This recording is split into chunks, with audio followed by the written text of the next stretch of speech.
Le damos la palabra a la presidenta de Argentina, Cristina Fernández.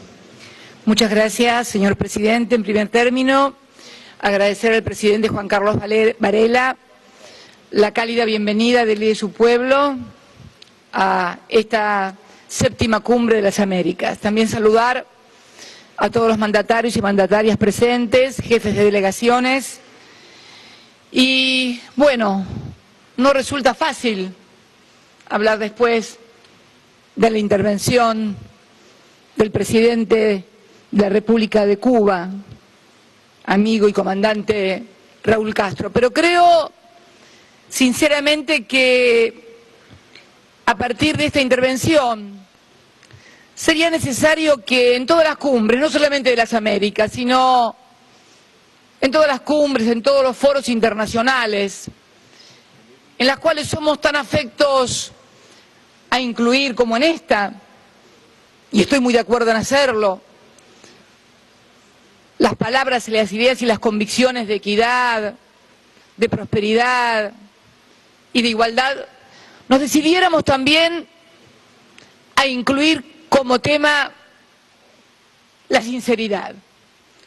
Porque sin sinceridad podemos abordar los problemas, podemos describirlos, pero difícilmente podamos llegar a la raíz de por qué surgen esos problemas. Y quiero referirme puntualmente a dos o tres cuestiones para hacerle honor a el ahorro de tiempo que nos ha solicitado gentilmente el presidente de Panamá. En principio quiero referirme a la intervención que le cupo al señor presidente de la República de Colombia, doctor Juan Manuel Santos, en relación a dos temas.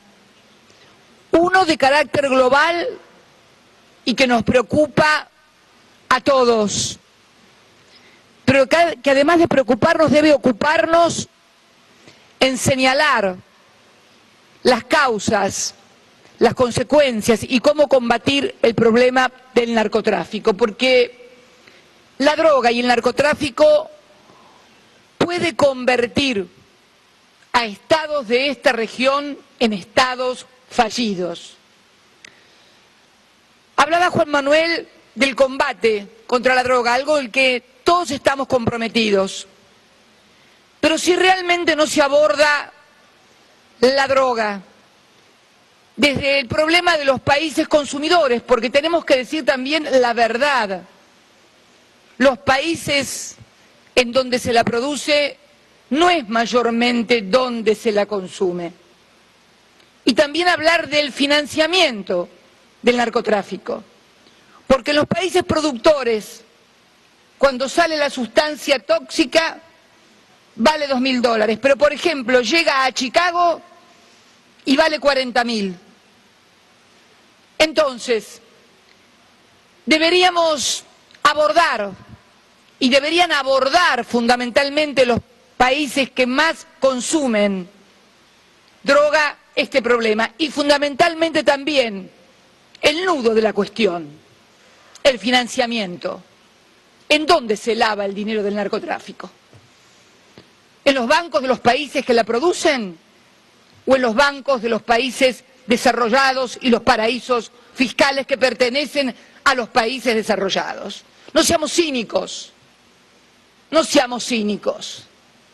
Miles y miles de millones de dólares que se blanquean en paraísos fiscales y en bancos de los países desarrollados. Si no se aborda ese problema, no hay solución para el narcotráfico. De la misma manera y con el mismo ahínco, de la misma manera y con el mismo ahínco que se investiga y se sigue el financiamiento del terrorismo internacional, se debe también seguir el financiamiento y el camino de dónde va el dinero de los cárteles de la droga. Si no se aborda de ese punto de vista, vamos a tener 20.000 cumbres. Y lo que es peor, los países emergentes van a quedar con los muertos y con las armas que también producen los países desarrollados y le suministran a los cárteles. Fíjense qué contradicción. Con la droga y el dinero se quedan los países desarrollados, con los muertos y las armas los pobres de América Latina. Entonces, abordar este problema significa tener una clara política por parte de las naciones centrales en el tema del lavado del producido de ese dinero. Quiero también felicitar al presidente Juan Manuel Santos por su terquedad, si se me permite el término, para encarar el proceso de paz en un país fracturado, dividido territorialmente, enfrentado, con miles de víctimas, con miles de muertos, con miles de desplazados hacia las regiones vecinas. El compromiso de mi país y de toda la región en ayudarlo y apoyarlo. Nos interesa que Colombia vuelva a ser una sola, un solo territorio. Y tenemos que comprometer todo nuestro esfuerzo en eso. La verdad que esta es mi última cumbre como presidenta de la República Argentina. También creo que es la última cumbre del presidente Barack Obama. Y sí, es una cumbre histórica porque participa por primera vez la República de Cuba. Curiosamente, nos enteramos de este acercamiento en mi país, cuando estábamos celebrando la cumbre del Mercosur el 17 de diciembre del año pasado, en la cual se anunció que iba a haber un diálogo simultáneo entre el presidente de los Estados Unidos y el presidente de Cuba, Raúl Castro. Pero por favor, no nos confundamos. Yo sé que el presidente Barack Obama lo acaba de decir, no le gusta mucho la historia o le parece que no es importante. Yo creo que la historia a mí me encanta. A mí me encanta porque además me ayuda a comprender lo que pasa, lo que pasó, por qué pasó, y fundamentalmente a prevenir lo que puede llegar a pasar, porque la historia enseña, no para recordarla y autoflagelarnos, o como un ejercicio de masoquismo, sino simplemente para entender por qué pasaron las cosas. Entonces, tengamos claro que Cuba no está aquí, y no estamos presenciando el encuentro de dos presidentes que finalmente, después de mucho tiempo, decidieron darse la mano. No, señores, Cuba está aquí porque luchó por más de 60 años con una dignidad sin precedentes, con un pueblo que, como recién lo indicaba Raúl, el 77% nació bajo el bloqueo, que sufrió y sufre aún muchísimas penurias. Y porque ese pueblo fue conducido y dirigido por líderes que no traicionaron su lucha, sino que fueron parte de ella.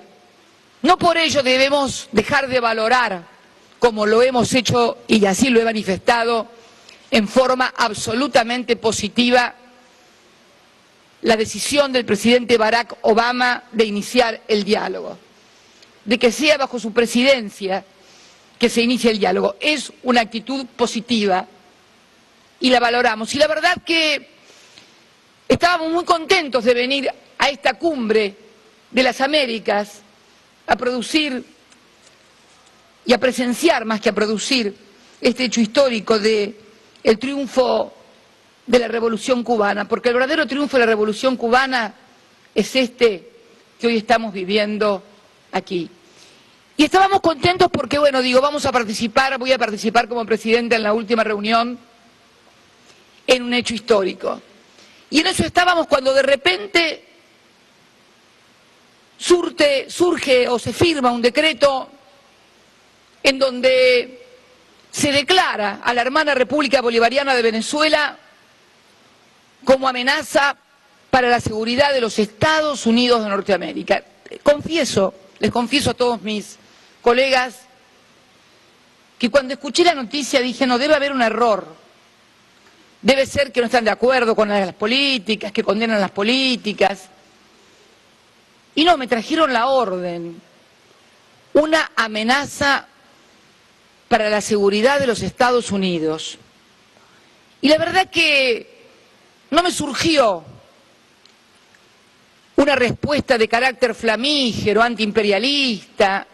Lo primero que hice fue reírme, porque realmente resulta absolutamente inverosímil, casi rayano en lo ridículo, no solamente que Venezuela, sino cualquier país de nuestro continente pueda resultar una amenaza para la mayor potencia del mundo. Más allá de la idea que se tenga acerca de Estados Unidos, no podemos dejar de desconocer que es la mayor potencia militar, económica, financiera y científica, con un presupuesto de 640.000 millones de dólares.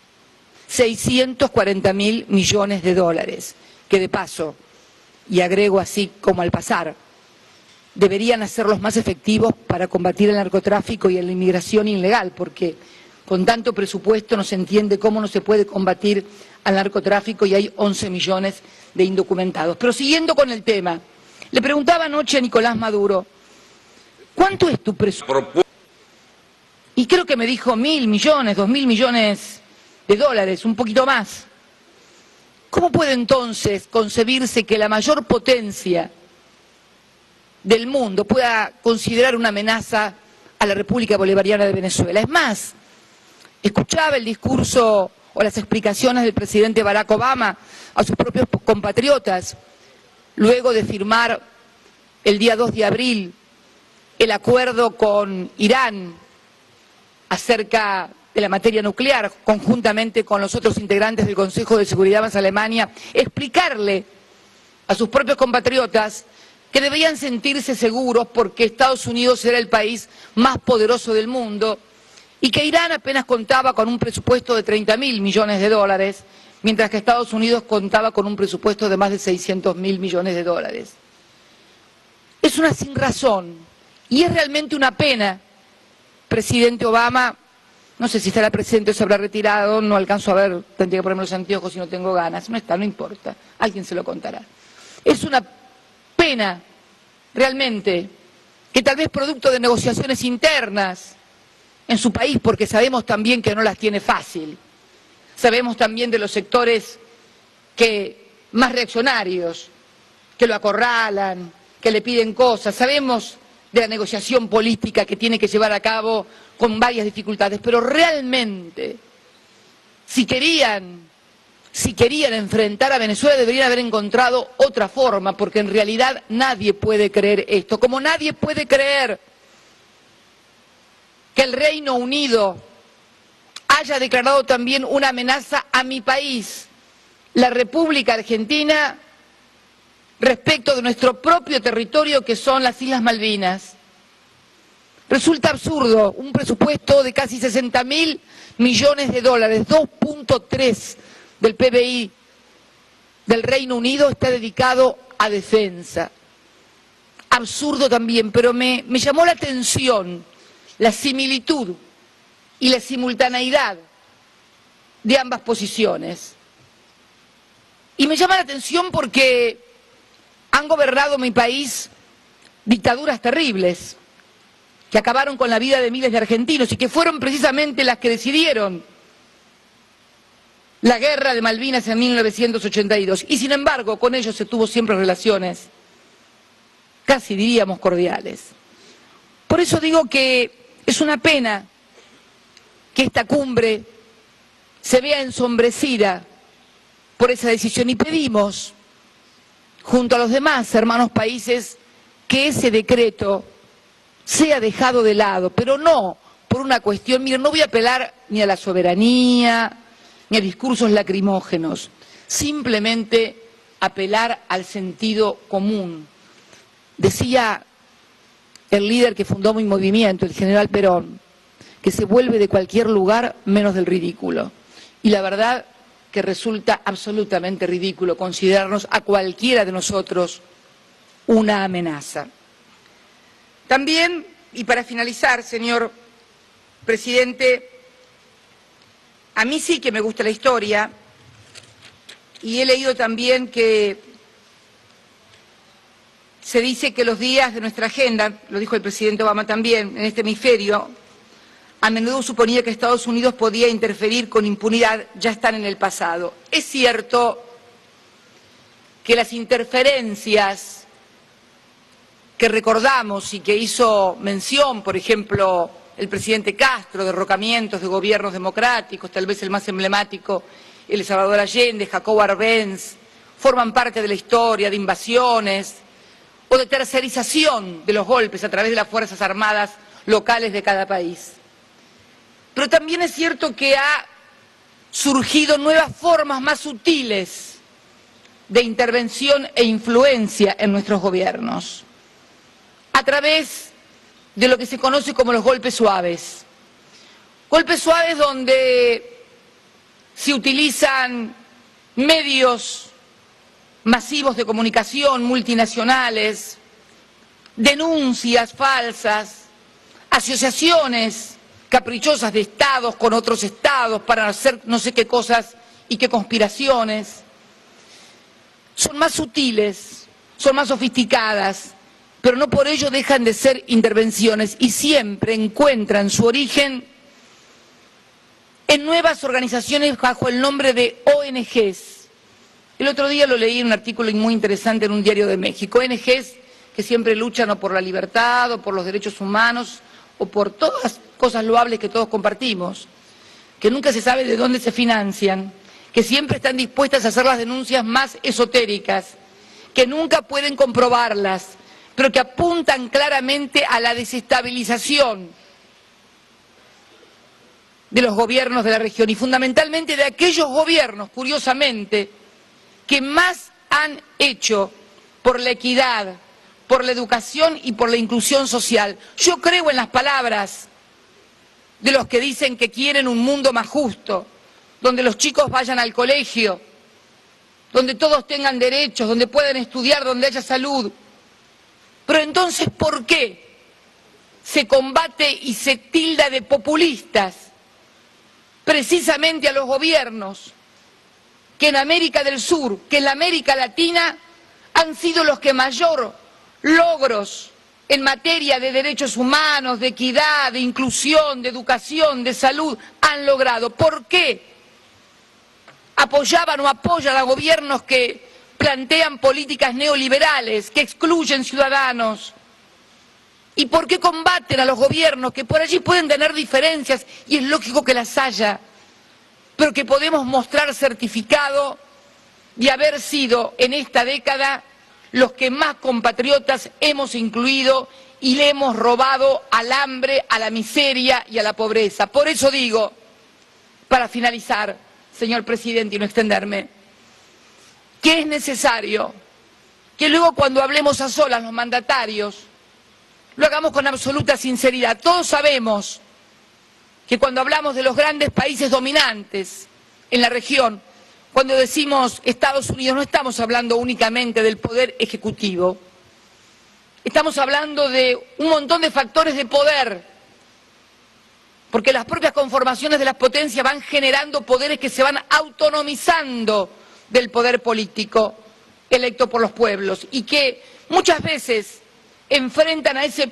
propio internamente poder político electo por los pueblos cuando esos gobiernos no sirven a los intereses de los grandes grupos. Y si no, y tomando dos ejemplos históricos, pese a que no les gusten, uno lo dio el propio Raúl Castro cuando nos cuenta que justamente cuando el presidente John Kennedy había entablado comunicación con el presidente Castro para comenzar el deshielo, resulta ser asesinado. Todavía no se sabe quién lo asesinó, pero lo cierto fue que no fue ningún comando ni bolivariano porque no existía, ni cubano tampoco. Lo mataron en su país norteamericanos. Y Abraham Lincoln, otro hombre que también, fundador del Partido Republicano, gran patriota al que hizo mención mi querido amigo, el presidente de Ecuador, Rafael Correa, gran estadista que por suerte pudo ganar la guerra de secesión, que fue además el basamento de la grandeza de los Estados Unidos. porque no fue la cabaña del tío Tom la que lo movilizó a Abraham Lincoln a pelear en la abolición de la esclavitud. Es que quería a los negros, en lugar de trabajar en las plantaciones, trabajando en las fábricas, produciendo valor agregado para hacer un gran país. Entonces la historia es importante para entender por qué países han surgido de una manera. Alguien lo preguntaba también, ¿cuál ha sido la diferencia? Correa, creo.